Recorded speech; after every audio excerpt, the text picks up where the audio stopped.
Shri K C. Venugopal നടത്തിയ ഒരു പ്രസംഗത്തെ CPM സംസ്ഥാന സെക്രട്ടേറിയറ്റ് വളച്ചൊടിക്കുക. അദ്ദേഹം പറഞ്ഞ എന്താണ്? എല്ലാ മാസവും കൊടുക്കേണ്ട പെൻഷൻ ഇവർ കൊടുക്കുന്നില്ല. കൊടുക്കാതെ തെരഞ്ഞെടുപ്പ് വരുമ്പോൾ ഈ എല്ലാം കൂടി 4, 5, 6 മാസത്തെ പെൻഷൻ ഒരുമിച്ച് ജനങ്ങൾക്ക് കൊടുത്ത് വോട്ട് പിടിക്കാനുള്ള തന്ത്രം ആവിഷ്കരിക്കും. സത്യമല്ലേ?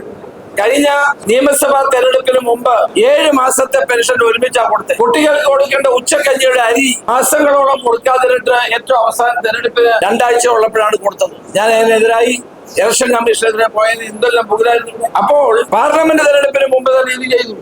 മാസാമാസം കൊടുക്കേണ്ട പെൻഷൻ തുക കൊടുക്കാതെ എല്ലാം കൂടി ഒരുമിച്ച് വെച്ച് തെരഞ്ഞെടുപ്പാകുമ്പോൾ കൊടുക്കുന്നത് ശരിയായ നടപടിയല്ല. അത് കെ.സി. വേണുഗോപാൽ പറഞ്ഞ സത്യം പറയുമ്പോഴെന്തിനാണ് അവർ മുഖം ചോദിക്കുന്നത്? വരാൻ പോകുന്ന നിയമസഭാ തെരഞ്ഞെടുപ്പിന് മുമ്പ് ഇത് തന്നെ ചെയ്യും, പഞ്ചായത്ത് തെരഞ്ഞെടുപ്പിന് മുമ്പ് ഇത് ചെയ്യും. എല്ലാ മാസവും കൊടുക്കേണ്ട പെൻഷൻ പിടിച്ചു വെച്ചിട്ട് ഒരുമിച്ചൊരു വലിയ തുകയായി കൈ കിട്ടുമ്പോൾ അത് തങ്ങൾക്ക് അനുകൂലമായി മാറുമെന്നുള്ള തെറ്റിദ്ധാരണയിലാണ് ഇത് ചെയ്തുകൊണ്ട്. അത് ശരിയായ നടപടിയല്ല.